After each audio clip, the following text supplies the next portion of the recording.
여러분 한 주간도 잘 보내셨나요? 저는 지난주 조금 늦은 감이 있지만 백신 1차를 맞았습니다.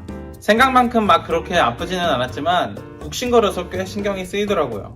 여러분들은 한 주간 신경 쓰이는 일들이 없으셨나요? 앞으로 틈틈이 여러분들과 만나게 될 때 신경 쓰였던 여러분들의 이야기들을 들려주시길 바래요. 다시금 한 명 한 명 만나는 원투원을 계속할 예정인데요. 얼른 만나서 맛있는 거 먹고 지난 이야기들을 나눴으면 좋겠습니다. 지난주에 말씀드린 대로 10월부터는 동산 퀴즈 온 더 블럭 시즌2가 시작되는데요. 첫 번째 퀴즈는 10월 6일 수요일 저녁 7시에 출제되오니 우리 친구들 많이 참석해 주시길 바래요. 자, 그럼 이제 말씀 들으러 가보실까요? 오늘 함께 보실 말씀은 마가복음 10장 35절에서 45절 말씀입니다. 제가 대신 읽어드리도록 하겠습니다. 세베대의 아들 야고보와 요한이 주께 나와 여짜오되 선생님이여 무엇이든지 우리가 구하는 바를 우리에게 하여 주시기를 원하옵나이다. 이르시되 너희에게 무엇을 하여 주기를 원하느냐. 여짜오되 주의 영광 중에서 우리를 하나는 주의 우편에 하나는 좌편에 앉게 하여 주옵소서. 예수께서 이르시되 너희는 너희가 구하는 것을 알지 못하는도다. 내가 마시는 잔을 너희가 마실 수 있으며 내가 받는 세례를 너희가 받을 수 있느냐? 그들이 말하되 할 수 있나이다.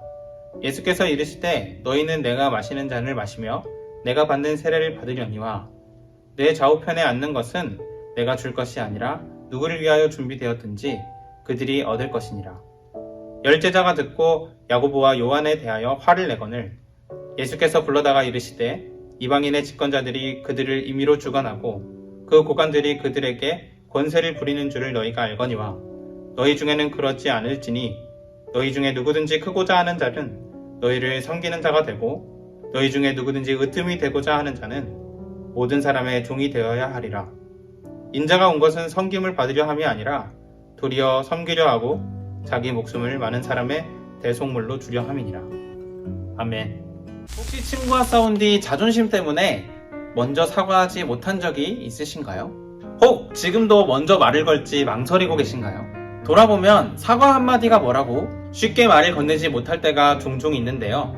우리 안에 있는 자존심이 허락해주지 못하기 때문인 것 같습니다. 자존심. 우리는 이 자존심 때문에 상처를 받고 또 상처를 주곤 합니다. 자존심은 보통 나 자신이 너무나도 소중한데 그런 소중한 나를 누군가 업신여기거나 함부로 대할 때 상처를 입곤 합니다. 저도 때때로 자존심이 상하는 순간이 있곤 하는데요. 그렇게 높은 제 자존심을 꺾는 때는 언제나 거기엔 사랑이 있곤 합니다. 답답하고 속이 터지고 마음이 상해도 상대방을 사랑하면 품게 되고 사랑하는 누군가가 참으라고 한다면 참을 수 있게 되는 거죠. 오늘 성경 이야기에서는 사랑하는 자를 위해서 자존심은 이미 버린 지 오래인 한 분을 만나게 되는데요. 바로 우리가 믿고 따르는 예수님입니다. 지난 시간에 우리는 부자 청년과 대화하시는 예수님을 살펴봤었는데요. 우리의 소유가 많은 것이 중요한 것이 아니라 우리가 예수님의 소유가 되는 것이 중요하다는 이야기를 나눴습니다. 그 이야기 이후 예수님은 제자들을 예루살렘으로 데리고 올라가는 길에 제자들에게 세 번째로 앞으로 예수님께서 십자가에 달리실 거라는 고난에 대한 예고를 하십니다. 오늘 이야기는 바로 그 뒤에 이어지는 이야기인데요. 예수님의 제자들 중에서 요한과 야고보가 예수님을 찾아옵니다. 이 둘은 세베대라는 아버지 밑에서 태어난 형제입니다. 마태복음에서도 같은 이야기가 좀 더 구체적으로 기록되는데요. 거기에서는 이 형제의 어머니가 아들들을 데리고 예수님께 찾아왔다고 기록하고 있습니다. 어찌되었든 예수님을 찾아왔던 이 형제에게는 용건이 한 가지 있었는데요. 예수님을 찾아온 형제들은 예수님께 이런 요청을 합니다. 선생님이여 무엇이든지 우리가 구하는 바를 우리에게 하여 주시기를 원하옵나이다. 이와 같은 요청에 예수님은 너희에게 무엇을 하여 주기를 원하느냐 되물으시는데요. 그러자 형제는 답합니다. 우리를 하나는 주의 우편에 하나는 좌편에 앉게 하여 주옵소서. 듣자 하니 이 형제들은 자신들의 유익, 자신들의 밥그릇을 채우러 예수님을 찾아온 것 같습니다.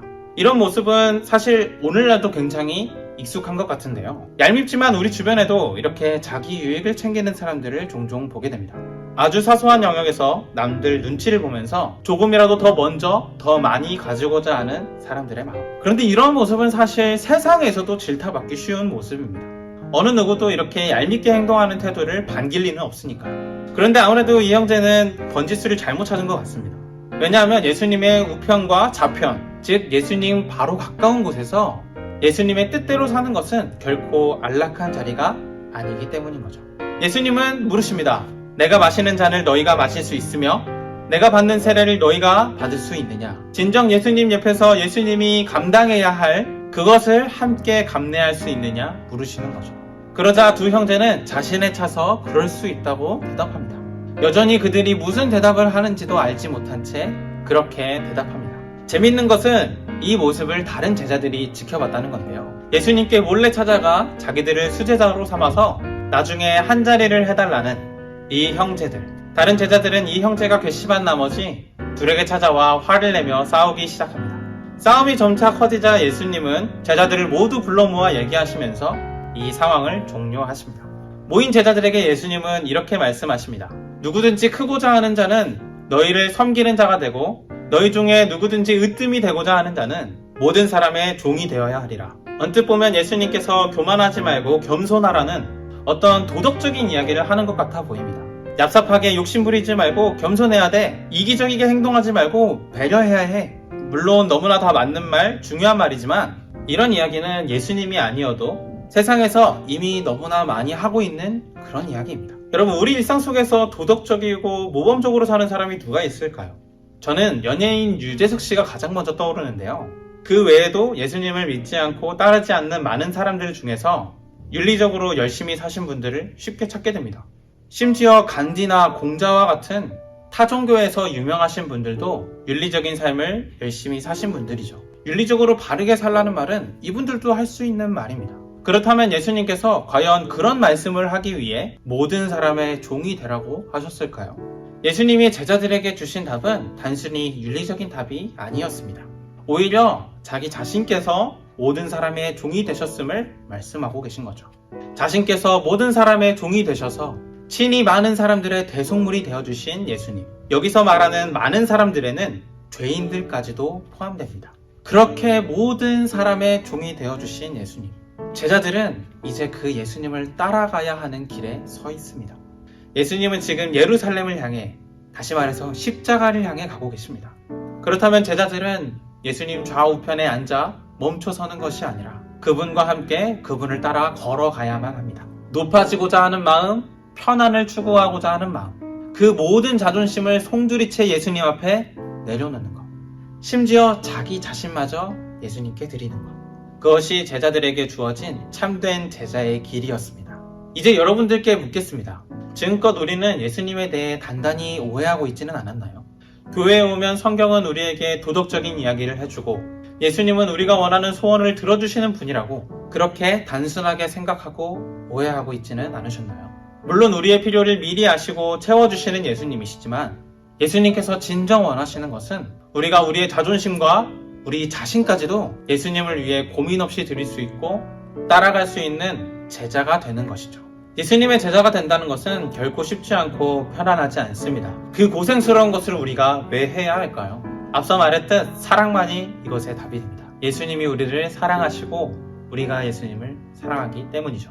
예수님은 우리를 너무나도 사랑하셔서 이미 우리를 위해 많은 것, 아니 모든 것을 포기하셨습니다. 생명조차 조금 더 아끼지 아니하시고 우리에게 주신 예수님. 이제 우리는 그 예수님께 반응해야만 합니다. 오늘은 우리 이것 하나만 기억하고 돌아가길 원합니다. 아무것도 쉽게 버릴 수 없는 우리를 위해서 우리 예수님은 모든 것을 다 버리셨습니다. 어떤 일이나 행동을 하기 전에 우리가 예수님의 그 마음을 알길 원합니다. 우리를 얼마나 사랑하시는지 그 사랑의 마음을 바로 보길 원합니다. 함께 기도하겠습니다. 하나님 아버지, 감사합니다. 오늘도 말씀을 통해 우리를 향하신 예수님의 마음을 깨닫게 하시니 감사합니다. 우리는 내가 가진 것만 중요해서 더 많이 누리고자 이기적으로 살아가지만 그런 이기적인 우리를 위해 예수님은 모든 것을 버리고 우리를 찾아오셨음을 오늘 말씀을 통해 다시금 확인하게 되었습니다. 마치 남의 이야기처럼 그렇게 생각하고 넘기는 것이 아니라 오늘 지금 나를 향한 예수님의 그 뜨거운 사랑을 우리가 느낄 수 있도록 도와주세요. 지금도 변함없이 우리를 사랑하시고 그 어느 것 하나 우리를 위해서라면 아끼지 아니하시는 예수님의 이름으로 기도합니다. 아멘.